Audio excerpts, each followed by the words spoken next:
And now, your official TigerBait postgame show with Mike Scarborough and Preston Guy starts now.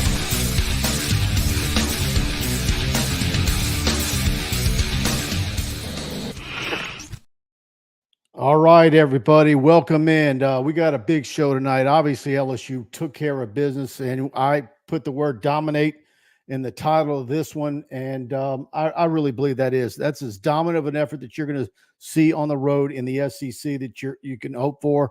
Certainly some red zone opportunities that ended up in field goals, but Ramos gets the game ball from BK after his effort, but there was a lot of heroes or MVPs of this one. We're going to talk about that. Caden Durham with 101 yards rushing, another tackle leading night for Whit Weeks. What a player he's been, and you can make arguments about him being the MVP, and he's certainly the MVP of the defense. Guys like Major Burns having the best games of their career, and certainly Major Burns has now had multiple weeks in a row now where he's had fantastic football games. We always knew he was very good at tackling in space, and they're all buying into what that new coaching staff is teaching them. So LSU gets the win, and I'm about to say something, and I'm glad to say it, but it looks like I've been wrong about this LSU football team. You've got to give them credit for what they're doing with the talent that they've got, and talked to an LSU fan today, this morning, and said that they were worried about this one. Obviously, saw ESPN Game Day. Half the set picked Arkansas to win this one. And LSU went over there and dismantled them in front of a packed house with the third or fourth biggest crowd in that stadium's history. And but I was talking to an LSU fan this morning and said, I guess the best you can hope for on this two-game road set between Arkansas and A&M is to split. And they said, I'll take that right now. Well, you got the one tonight. And what if LSU wins next week with Alabama coming to town, who lost again to Tennessee? All of a sudden, it just seems to be absolutely setting up for LSU to exceed everybody's expectations, because everybody was just about on average was at 9-3.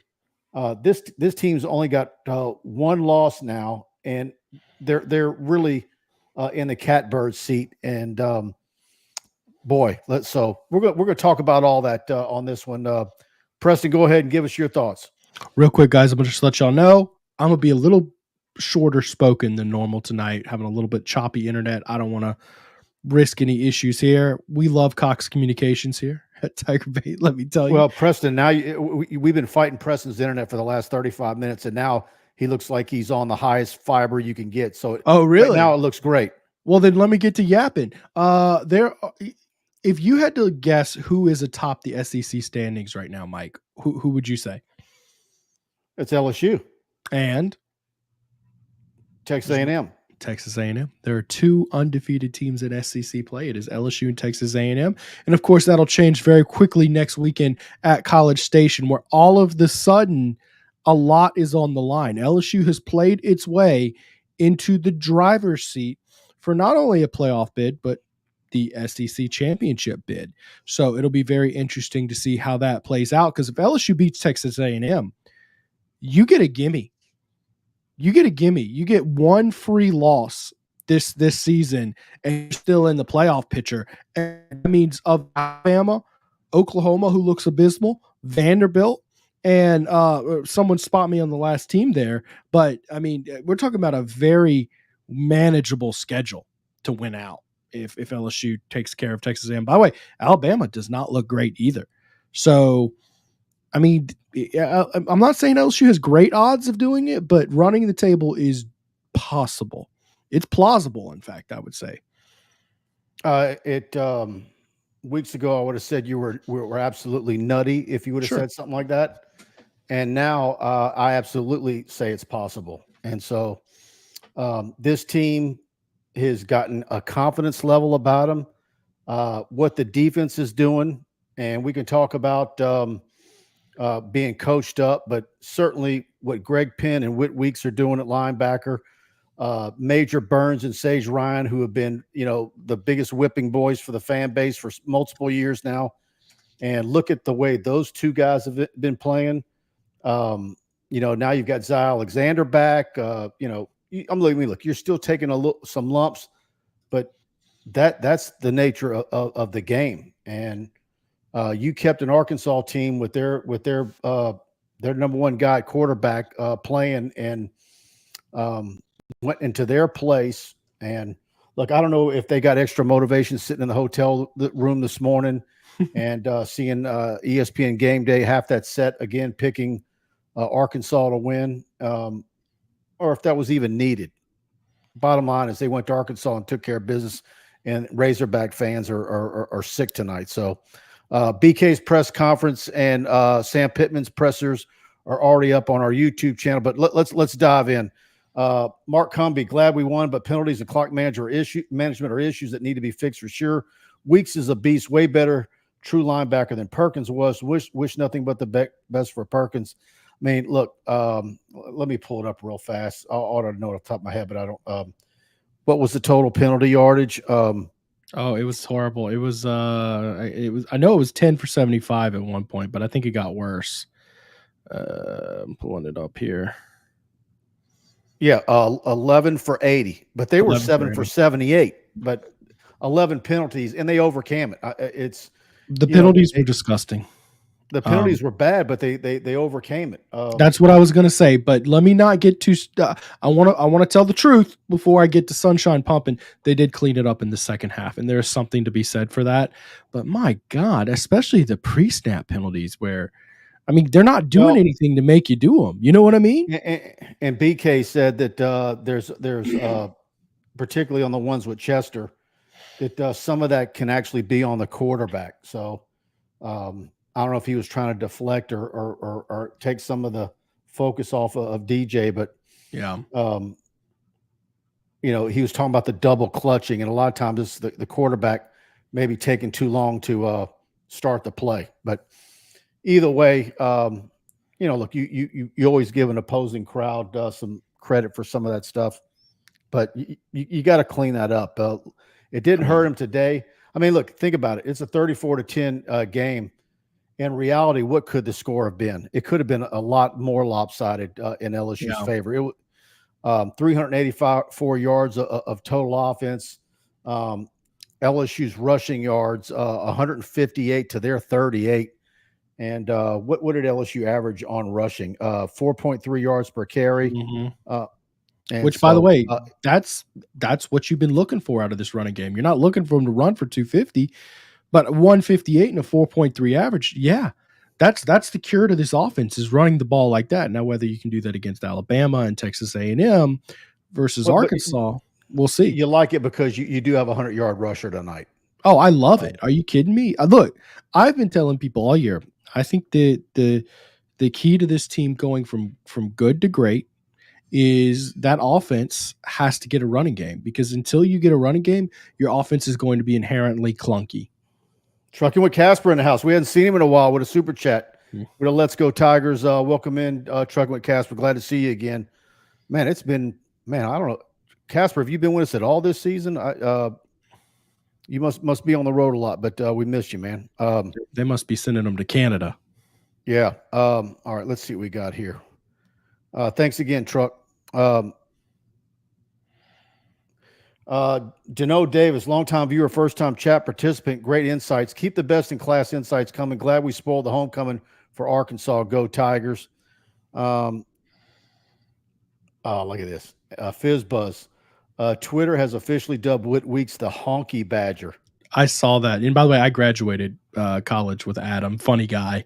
That's a good one. That's really good, man. I don't know if is there going to be put on T-shirts.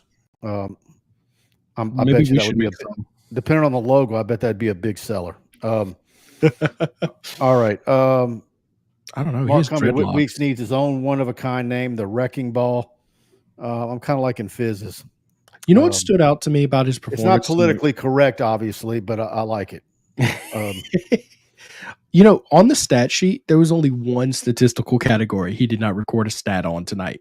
He had 9 tackles, 5 solos, 1 sack, 1 tackle for a loss, 1 interception, 1 pass breakup, 1 quarterback hurry. The only thing he didn't do was a forced fumble tonight. Carrot cake on Mike tomorrow at Capital City Grill brunch. Now you're bringing up a good. We might be there again tomorrow. We hit it last Sunday as well. We'll talk about them a little bit later in the show, guys. If you're enjoying the show, please hit that like button for us and share it out. We're going to go for a solid hour here in this post game. Let everybody know we're live, and we're going to get to as many of your questions. What about he is a dog? Yep, we've been after on talking about him. Kirby Smart is an idiot. Okay, I hadn't been watching. Well, he won. They won 30-15. They just beat the number 1 team in the country. So, and I don't know. Could you fill us in on that? Humble pie. Yeah, we go replace that carrot cake with some humble pie. I love it. Absolutely. I got a good comment. Can I throw it up? Yeah. All right. Great win for the Tigers tonight. LSU is missing a deep threat at wide receiver. Do you think Chris Hilton will see him anytime soon? I'll touch on the receiver part. I do think CJ Daniels showed how much LSU missed him last week. He was really good tonight on a lot of the plays that Nussmeier struggled with, those comeback routes. He was killer tonight with those, and I think he relies on him a bunch. That being said, don't count on Chris Hilton, right? That's kind of where you're at. Don't count on him. Yeah, I don't. I mean, look, it's people seem like they're being mean. It's one of those things where it's almost like you get sick of asking the question. When he shows up, he shows up. But you know, I mentioned it in our live game in our game thread on TigerBait. That deep corner over the drop the bucket over the shoulder pass to Aaron Anderson that was an incompletion in the back of the end zone. That's where you're missing not only a deep threat. Sure. I mean, that's not necessarily the deep ball you're talking about or stretching the field, but LSU is also missing some height. I mean, you get traded as Green for the 2-point conversion. You utilize him at wide receiver right now. But you've got Kyron Lacey at his height, and then you've got a bunch of 5'8" guys. You're needing some more lengthy, longer guys that have that deep threat capability. Let me throw this out here, though. Do you need a deep threat, or do you need a quarterback who can throw the deep ball? Because Nussmeier has not been good at the deep ball. He was not accurate tonight. I mean, he was absolutely floating some. But that's been what deep ball has he connected on this year? I mean, he might. I wouldn't be surprised if you looked at passes going 30 yards or more if he was something like 1 for 8. And look, it's the one part of his game he struggled with. I think collectively he's been a very good quarterback and more importantly, a clutch quarterback for LSU. But I mean, I did kind of start to take note. He hasn't really hit a deep ball this year. Someone correct me if you can remember one. Yeah, Eric, I think I can see Buddy's big old smile on his face from here after watching this game, especially Eric, after I've been arguing with him for early on in the season and just thinking, I can't believe Buddy's going to say that. And you don't know. And that's why you go week to week. And guess who's looking right now? My man, Buddy. Yeah. Bart Smokey, is there anybody who can play center? I think Chester can. They'll clean that up. That's correctable. By the way, let me check it out just so I can make sure. So, again, another night where Nussmeier does not get sacked. Is that correct? I'm double checking now. I don't recall one. Yeah. LSU had 3. 0. They had 0. Yeah. I mean, 0 sacks versus 3. 3 turnovers versus none. I mean, 3-3, you win those battles. You're not going to lose very many games winning the sack and turnover battle like that. So, again, I mean, and look, this was the offensive line's best performance of the year because guess what? They played great pass blocking. They've done that a few times this year. It was run blocking tonight. This was by far their best performance. Carver's door, we left a lot of points on the field. Absolutely. And still dominate them. It's still a nice score, but it really could have been like 45 or 48-10. It should have been. I think pre-snap penalties alone add 4 to 8 points on the board. I mean, seriously, they were in the red zone in scoring positions and just knucklehead moves, and you're going backwards and you're settling for 3. Now, kudos to Damian Ramos, who kind of flies under the radar. 4 for 4 tonight, and none of them were chip shots either. Just none of them 50 plus, but good kicks. Brad David, Mike, did you see Jamar Kane called Matt House a clown on Twitter Thursday? Why did so many people hate House personally? Look, I don't know all the details. I didn't see that, by the way, but I'll just tell you that Jamar Kane felt like that he got really hosed on his job.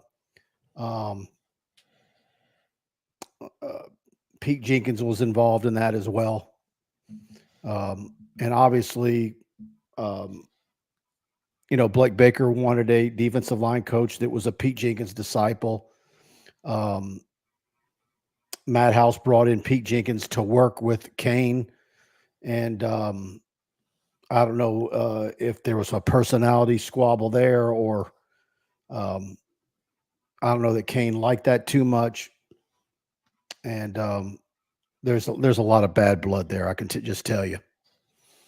And I don't think most of the time that Pete Jenkins probably goes about things the right way, to be honest with you.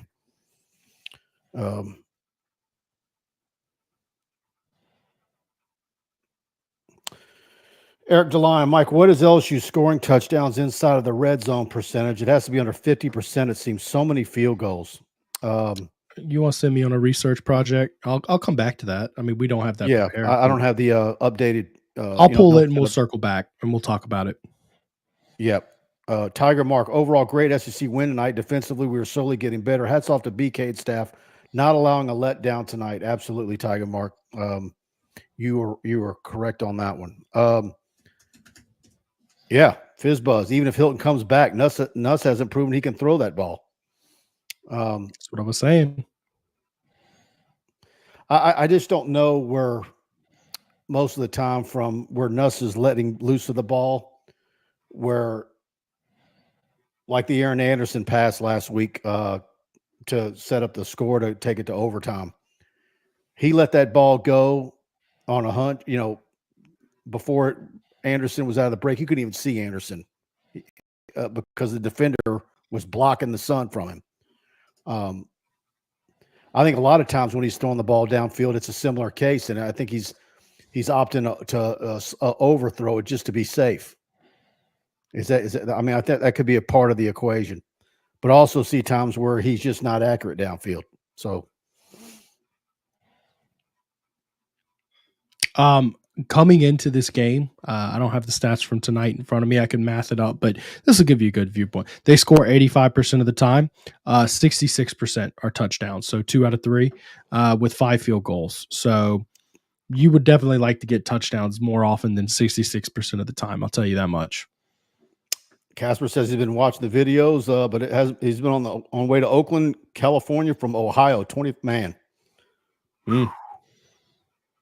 Casper, what is your energy drink of choice? Is my next question. Is it just coffee, or you got a secret? Carver's door Nuss connected with Parker and Anderson on deep passes. Were they deep? Anyways, I'll say this about Anderson. He's been great at adjusting to the ball this year.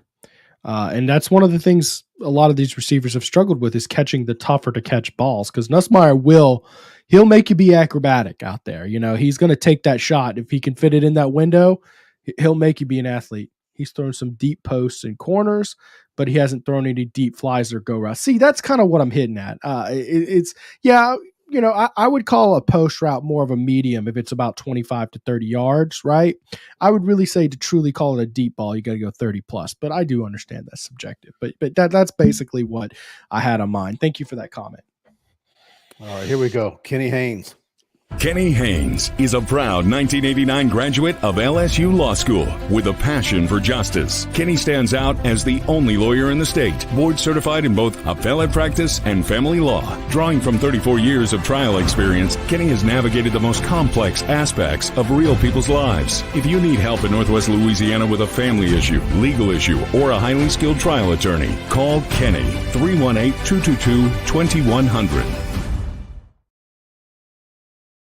All right. And of course, Kenny is the unofficial official lawyer of TigerBait.com, and he reserves the right to think most clearly for a paying client. And you need any legal work in North Louisiana, he's absolutely your guy.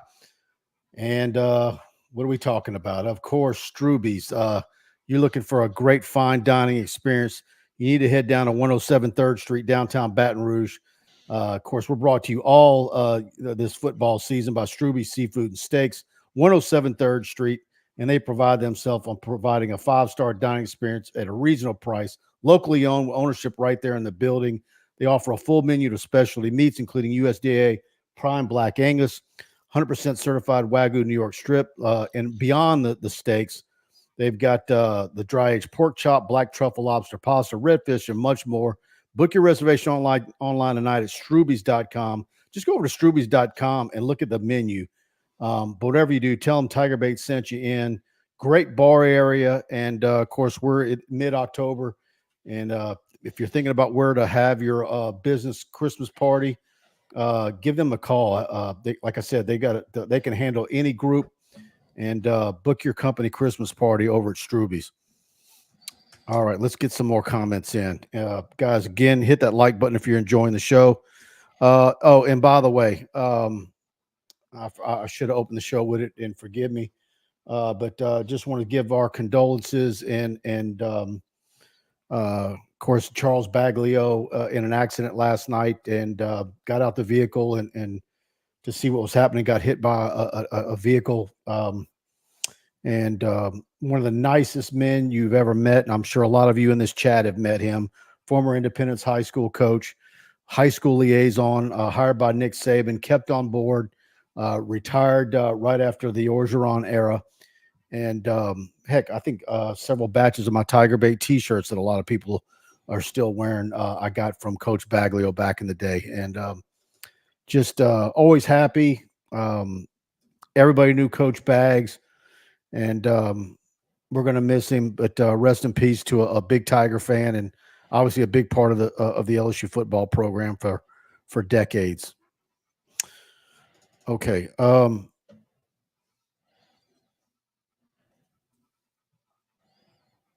Carvis Door with some multiple good takes tonight. They were both verticals. Lacey cannot get separation. Stop throwing it to him deep. Hot take. But I like it. He was 1 or 10 on throws over 10 yards at one point in the game. I did see that. That's a good point, Pegasus. And again, I don't know that that's exactly what I was talking about, but yeah. H-Town Creole, y'all used to kill JD5 for not throwing deep, but Nuss gets a pass. I like to think on Jaden Daniels, I gave him the benefit of the doubt more than anybody, especially his first year. I thought he was fantastic, even when he wasn't lighting it up with his arm. But let's be clear; these are very different issues that they were having. JD in his first year didn't push the ball downfield enough. He didn't throw it enough. Nussmeier's throwing it, he just isn't hitting it. When Jaden threw that ball, it hit. He just chose not to do it. His first year for sure, but I'd say we're definitely giving Nussmeier plenty of flack over it, given what a good overall body of work he's had. Baker MVP for the game tonight. Man, it's that defense is. Look, when you lost Jacoby and Guillory, Harold Perkins, I don't know what percentage you would say Zy Alexander is right now, but he's looking better each time we see him. Who else have they lost on the defensive side of the ball that I'm not? Jacoby and Guillory, Harold Perkins. I mean, yeah, I said that already. Yeah, I mean, those are your two big guys. That's two big ones. Your best interior defensive lineman and an All-American at linebacker. But that linebacker group, I mean, You hate to say it, but they're playing better without him. They are. Well, I think they have they're more identified. And by the way, Whit Weeks isn't coming off the field at all. Well, wait, I want to stick on that real quick. Let's not transition quite yet. Hold on. I want to say this real quick. Dr. Butler's in the house. He's both a LSU and a Texas fan. Oh. I'm sorry for the loss to Texas, Dr. Butler, but then I'm kind of not. But I'm glad you got the LSU win. But it was really multiple friends in text groups were saying, "Boy, what a day!" Texas loses, Alabama loses again, and LSU dominates Arkansas on the road. You couldn't draw better than that. In reality, and if you're someone in Lafayette who actually is a fan of both teams, the Cajuns are now only got one loss. I guess the only team really stinking it up are the Saints right now. Boy, are they. Man, did you see Arch Manning got in the game tonight? They put him in there, and he fumbled the ball. So they went right back to Quinn Ewers. They benched Quinn Ewers and turned back to him. I'm clocking out for the night, boys. Good night. Go Tigers. Like and subscribe. Thank you, Andy. Thank you, Andy. Fizz Buzz Andy has been one of our greatest posters on TigerBait on our Tiger Den message board, and we always like him here. He's supporting us. Shout out the Blake Baker defense, okay? And great comment to accompany this. Defense continues to get better, but let's never see that vertical lineup again, which, by the way, was hilarious. But it worked great one time, not so great the second. This defense has now improved to 20.57 points per game, okay, scoring defense-wise, which I did not think we would be looking 7 games into the year and saying we're approaching under 20 points per game, and that's the direction they're heading. That is good if it holds up for 40th in the country. So now I don't know how everybody else's rankings are going to adjust this week, but LSU should be seeing its defensive rankings in the 40s, possibly the upper 30s. I mean, I think that wasn't a reasonable expectation given what Blake Baker was handed, right? I mean, this is pretty good. I know you like to do it each week. Looking at the top 10, LSU comes in with 8th. How far do they go up? 1 or 2 spots? Well, Bama lost. Right. I'm trying to think. Texas, I doubt they jump Texas. I mean, that's a loss to Georgia. I mean, Texas isn't going to drop that far. No, probably up to 7. Let me double check that real quick, and I'll tell you 7th unless I follow up and correct myself. All right. Let's get to a lot more of your comments. Yeah, no cojones kill 7-5. No, I was 9-3. No cojones. He was thinking 7-5. He was saying 9-3, but he was thinking 7-5. My boy, don't let him stop you here. Yeah, I was. What did I? I was like last week, particularly in the fourth quarter before LSU ended that game the way they did. I was thinking, okay, that 7-5 was going to be more realistic than 9-3. And now we're talking about, can they go at 11-1 or 10-2? Look, now the bottom would really have to fall out for them to go 9-3, I think. Right? No, I don't think that's the truth at all. I think 9-3 is still plausible. I mean, all that means is you didn't take care of business against Bama and Texas A&M. That's right. All that means. I mean, what do you think the line's going to be at A&M? A&M by a couple? A&M -2. All right. I guess I haven't looked it up in a while, but that's my guess because I mean that's a tough place to go play. And you're on the road, and Texas A&M, they've shown a pulse. But let me tell you, I watched the Mississippi State game today. They looked beatable. Texas A&M is not this daunting. There's nobody on your schedule who's just a daunting figure that it looks unbeatable. LSU should be no lower than 6 and move into the top 5 if they beat Texas A&M. Oh, if they beat them next week, yeah, but because you'll have. I need to go look at it. But so your next question is because Texas losing to Georgia, obviously. At this point, you would say Georgia and Texas would be the only one-loss teams ranked ahead of LSU. Would that be right? Georgia, Texas. And I'm trying to see. Ohio State would be ranked ahead of LSU. Yeah. Georgia, Okay. Texas, Ohio State. Yeah, and then Miami's undefeated. You're not jumping them. Penn State's undefeated. You're not jumping them. Oregon's undefeated. You're not jumping them. But then you also have to keep an eye out for a few undefeated teams behind you. You got to think about Iowa State. You got to think about Indiana, who just Now, throttled Iowa State. Nebraska. What's going on with Iowa State? Because I saw that earlier, and they were in trouble with UCF. Let me see here.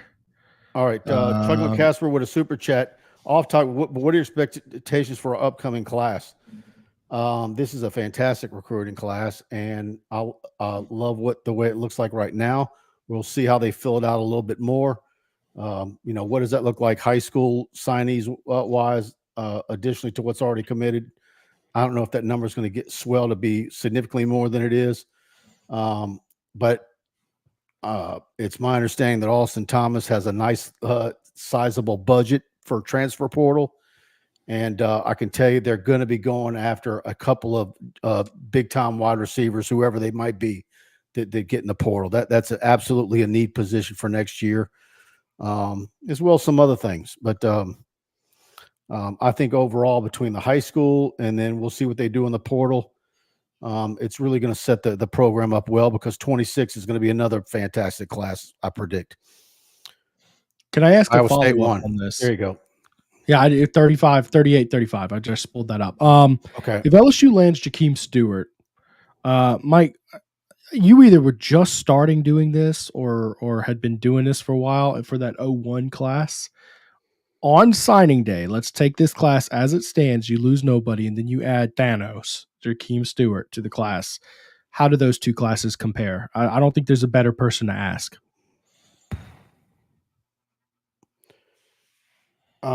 That 01 class was considered best of all time. I need to go back because there was a class within the last 10 years that was close, I thought. But that one was the one that set the program up for the 03 title. This You probably class think in is 2014, huh? yeah, but I'll still go with 01. I mean, 01 was kind of like the basis for everything you're seeing today.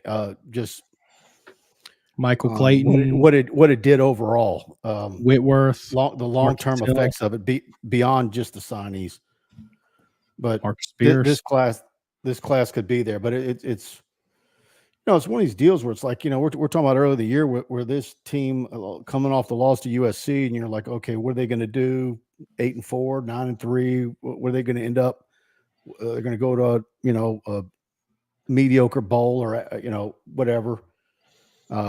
Most people, and we had a poll up on TigerBait saying that 2026 was the year to really have some high expectations, but we're sitting here mid-October now, and the expectations, I think, are beyond where anybody had them in August.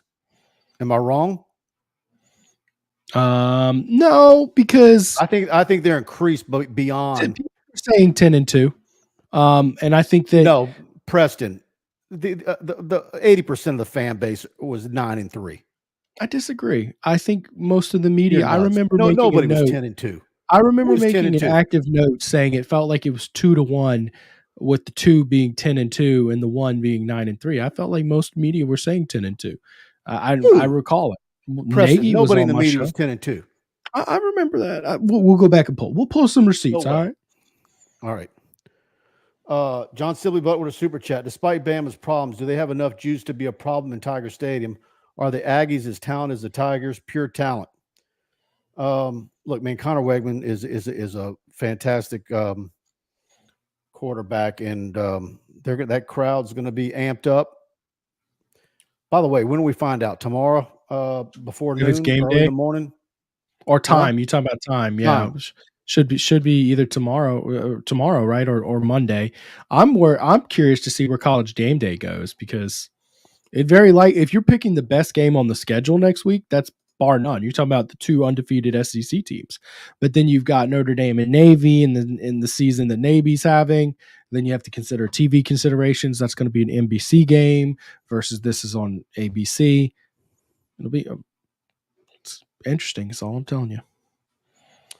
I will say this, Dr. Butler. I think A&M's got a good coaching staff. I think they're well coached. I think they're playing beyond what they thought they would be doing. I think they're another team. I mean, look at. I think they're. I mean, I'm. The guys over at Texags, I think they were all in the 8-4 range. Preseason, you might have some that might even be thinking 7-5 could be possible. Now look at them. I mean, seriously, right now, and you can just see it in some of the shows that you've already seen. Texas A&M and LSU are the biggest surprises in the SEC right now, right? And of course, what Vanderbilt's been. I must say Vanderbilt's probably the biggest surprise, but I get what you're saying. Right. So, no, that's not true. That was the one I laughed at just a second ago. Yeah. Of course, he says, I had it 10-2. Check yourself. I'm telling you, I think if you look this up, you're going to find there was a lot more people saying 10-2 than you remember. No, there wasn't. Gomaha has probably had about one too many high noons coming in here right now. Here's the thing, guys. I mean, you got to understand, he's a guy who covers LSU. You know, at the end of the day, if you say nobody LSU in the media was 10-2. Your fight. If there was, I bet it was Ron Higgins. I think it was Ron Higgins. Well, Zach Nagy went 10-2 on my show. I remember that. I mean, I remember seeing a few people. I think Zach did, but then there was a couple. You know what he did? Guys who went 10-2. He told us 9-3, 9-3, 9-3, and then went on the show and said 10-2. He altered it to 9-3.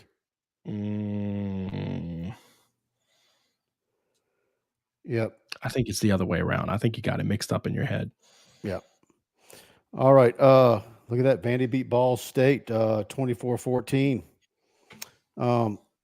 Let's go Vandy. I heard more 9. Yeah, almost everybody was at 9-3. This is a crazy SEC year. Jeff Garman, Bo Davis has done an incredible job inside. Absolutely. All those Evan Peoples too. All those coaches on the defensive side of the ball. Peoples. Tiger Mark, I said 10 wins from the start of the season because I know what we have in Kelly and his staff. Go back and look it up. Deno Davis, a few weeks ago, the press seemed to sour on Coach BK and his connection to the players. Could his CEO and focus on process be making the difference as the season goes on? I tell you what, I agree with some people that say that there's one thing that you can't deny, even when LSU's under BK, if the team's not performing the way you'd like, they never quit on him. I mean, they always play hard, even if they don't get the job done. I've never seen anything close to seeing an LSU team under BK where you said they're not giving full effort or anything. That is never good. That's just not the case with him.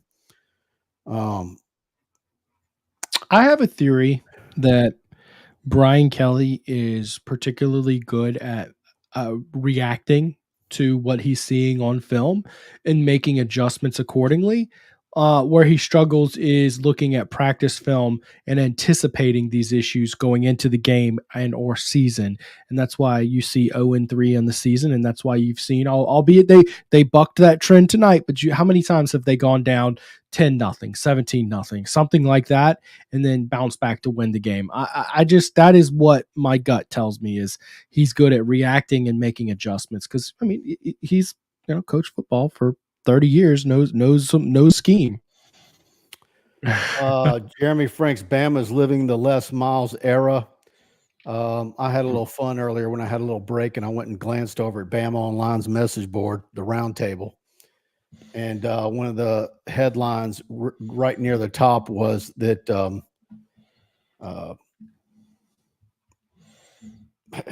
that it was Mike Dubose all over again in Tuscaloosa. Oh, these are great times for the people of Baton Rouge, that is. I saw a couple tweets. I wish I could have gone down the thread, but of course the LSU game was on while Bama lost. And I saw people tweeting out how their season is over. And I'm like, y'all realize 10-2 makes the playoffs, right?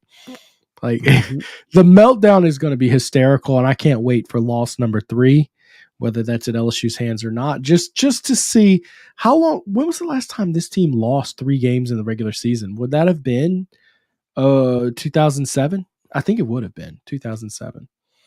Probably so. Did you just ban him? No, I gave him a timeout, but I didn't mean to ban him. I think a timeout means that he can come back. Did he cross the line? Yeah, he's just nonstop. Okay, all right. I mean, we're having some fun here. Eric DeLine, Bama's going backwards into the Mike Shula era again. Wouldn't that be great? Saban is down low, smiling very big with Bama's burning after he retired. 2010 says Eric DeLion. That they lost 3 games in the regular. Oh, well. Saban's first year last time they lost 2 games before November. Yeah. Carmen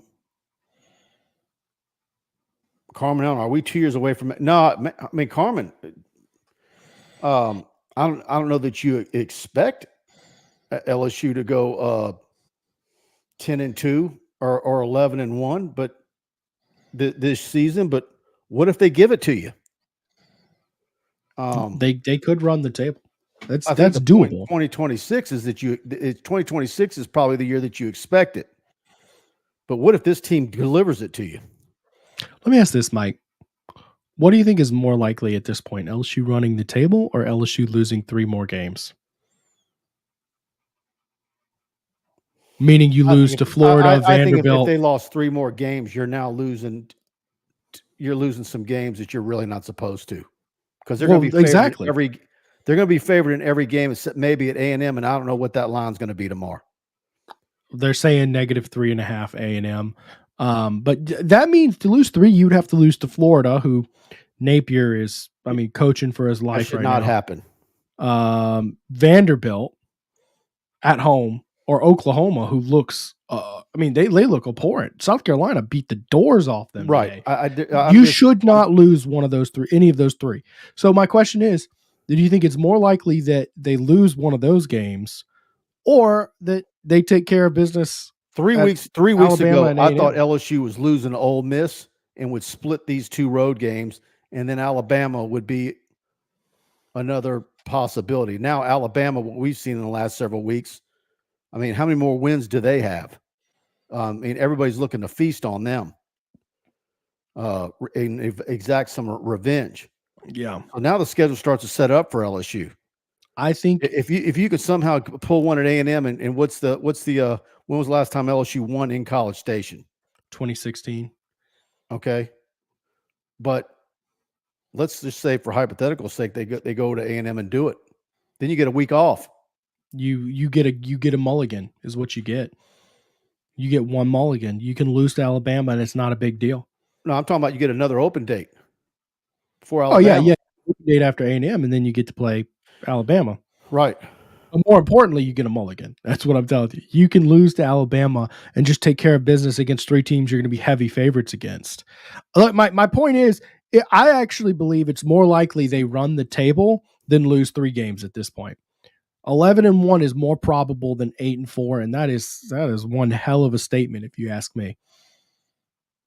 Do you agree with that? Is it wild to say that?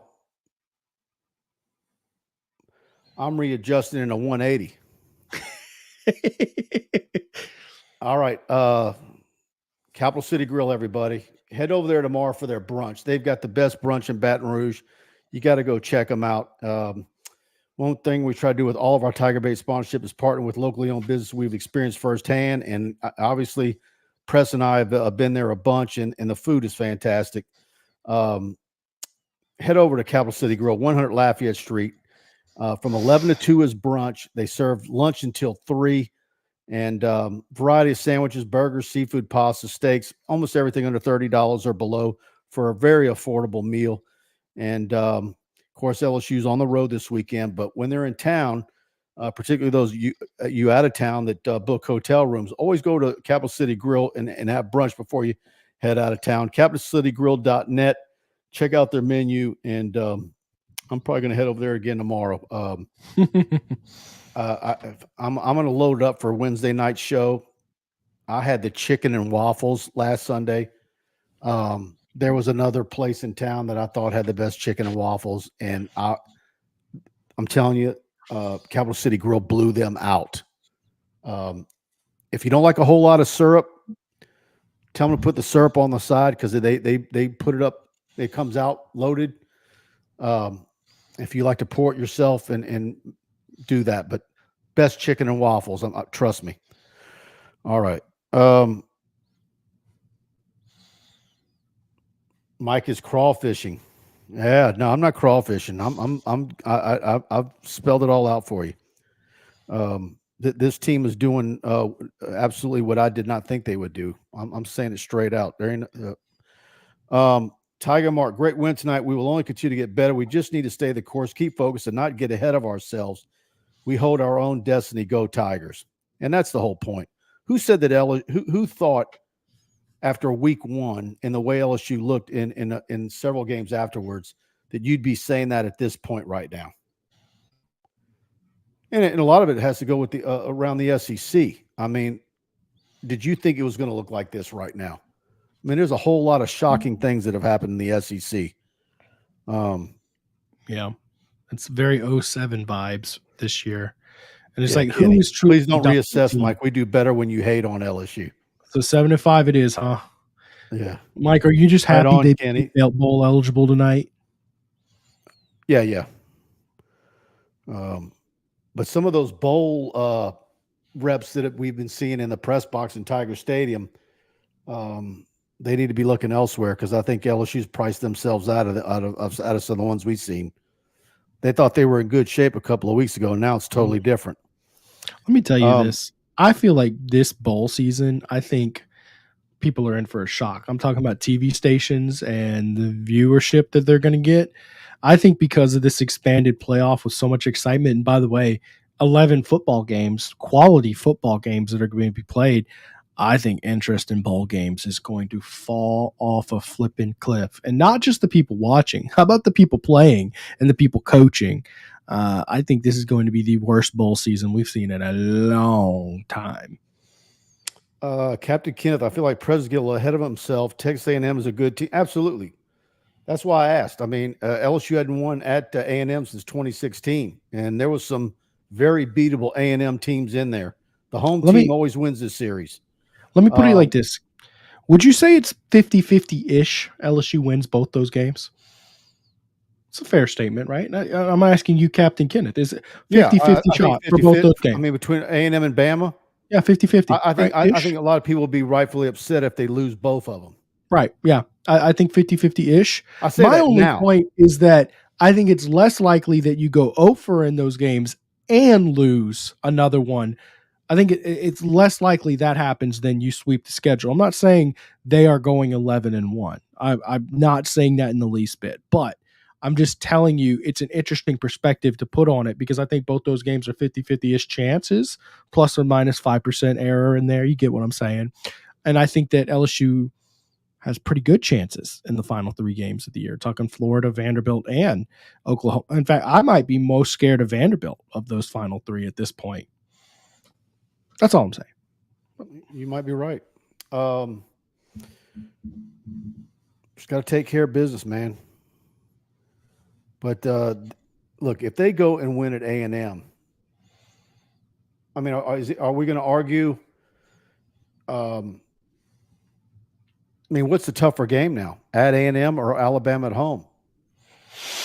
On paper, it's A&M, but until that letter A falls off the helmet, it's tough not to take it seriously.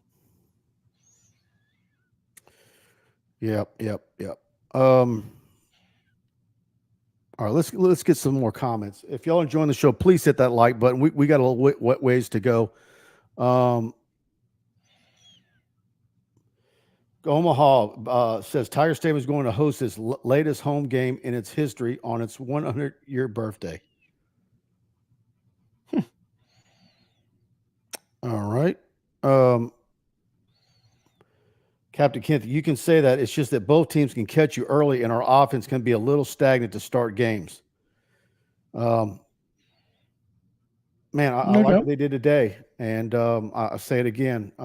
When Caden Durham is now a 100-yard rusher, that was nice to see. And I'd like to know where he's at with those toes and how those are healing up, or are they injecting those, and is that going to be something he kind of lingers around all season, or man, get him to the open date, and what might he be like with his wheels underneath him when Alabama comes to town? That is now a weapon for LSU. Now that you have a 100-yard rusher, you cannot discount the fact that LSU did what they did tonight at Arkansas, and because they also had a semblance of a complete running game. Absolutely even with all those penalties. Nola P, this was the best game in all three phases in the BK era. Bama 22. You're all good, Gomaha. We're having fun here, man. I like how this is the trash on Mike night tonight, because you've been all 75, doom and gloom, and everybody's like, ha! See, y'all are wrong. I enjoy eating crow. I opened the show dishing it out to myself. So, Yeah. Taylor Johnson, is it weird that I feel way more confident about every game this year over last year simply because absolutely. And I'll say it again. I posted it on Twitter last week. What would LSU's what would LSU's record have been with this defense the last 2 weeks last year? I think they're legitimately a national title contender. Legit. I mean, Mike, that's a pretty soft. There was multiple games where you just need a few series to make them punt. You couldn't get it. Mike, I think saying national title contender is one of the most no-duh statements of all time. I mean, we're talking about a defense that's given up 20.5 points per game. Who was stopping Jaden Daniels last year? Maybe Florida State game you still lose, maybe. I don't even think they needed a defense as good as this one. Somewhere in between these two. Yeah, I really think this defense would have been more than enough to win it all last year. It's sad to me because what Jaden and company did was truly championship worthy, but they'll forever be known as the underachievers. I agree, no cojones. I agree. Let's just put it like this. If that defense shows up last year, that wheelbarrow is awfully full right now. I saw one.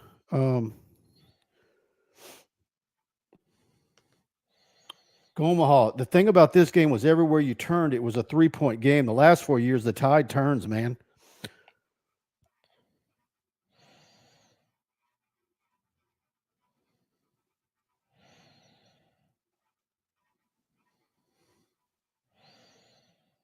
That's a good point, H-Town Creole. Let me talk on this real quick, because I remember talking to Ryan Asher and a bunch of Oklahoma guys when I thought LSU was interested in Lincoln Riley, and that's who I wanted LSU to hire.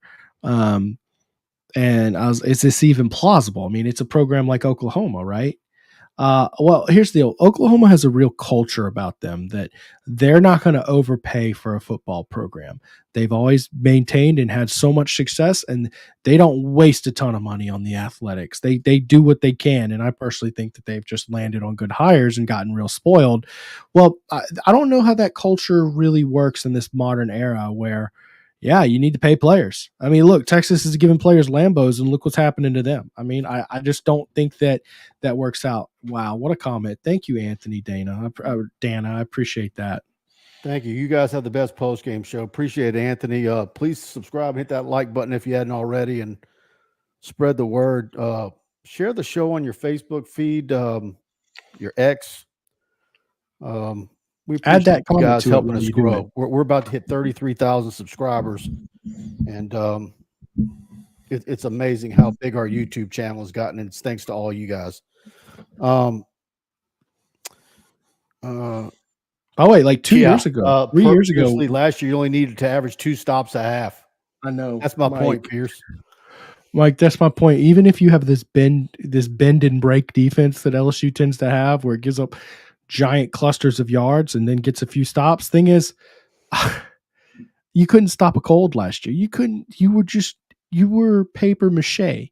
So yeah, 2 stops. Imagine adding 2 extra stops a game. Oh my God.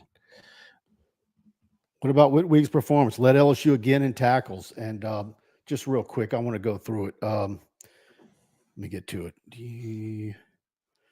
Okay, Weeks 9 total tackles. Major Burns with 6, gave him kudos earlier. Greg Penn with 6. Sage Ron with 5. Like I said earlier in the show, give Major Burns and Sage Ryan some love. 2 guys that have taken a beating on social media and message boards, talk shows. Look at the way those guys are now playing in this Blake Baker defense, and how much better they're playing each week, playing assignment football. I think Major Burns has probably had his best 2 weeks as a Tiger in the last 2 games back to back. BK singled him out last week as well. So,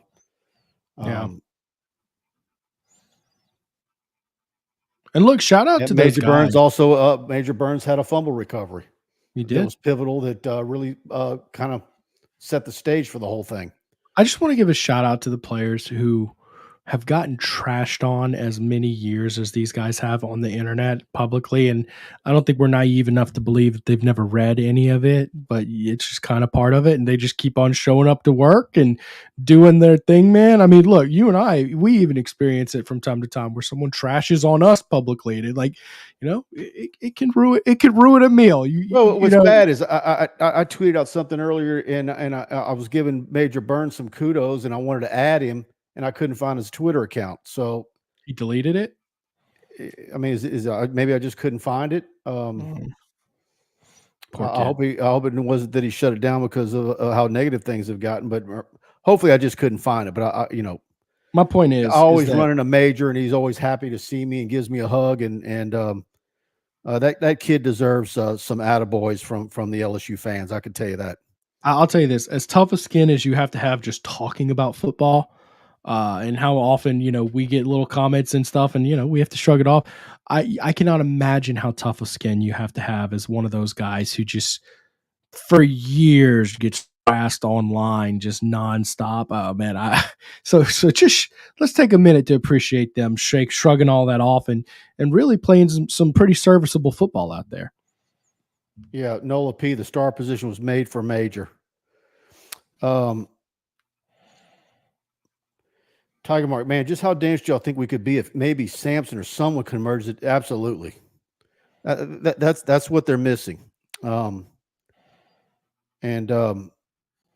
we've been saying all game, they had a run game this game. If that continues, man, if they stay healthy on defense, man, that pin earlier in the game, of course, he came back. That looked a little scary. They're working on Weeks on the sideline. I mean, Weeks is look, I'd have to look around the league. You guys tell me. I mean, Weeks absolutely right now is a first-team All-SEC selection. Right? At the end of the year, with what he's doing and what we think he's going to continue to do? Easy. If not, I mean, if he continues what he's done the last 2 weeks, I think you're being a little too timid. I think you might need to add All-American. I wonder when he's got a younger brother that's got an LSU offer. I wonder when he's going to commit. And I talked to his dad about that the other day. The younger brother was very excited about that LSU offer. Was at practice. Let me tell you, their dad's a football coach. He sounds like a gritty football guy. Like he is made to breed linebackers. Okay, yeah, he absolutely could be, Todd. The way he's playing. Yeah, like I don't see what's holding him back if he continues what he's done the last 2 weeks. I cover LSU, and I got tunnel vision for everything LSU sports, so I'm not watching a ton of Big Ten or you're right. To know Penn State surely has a guy. Yeah.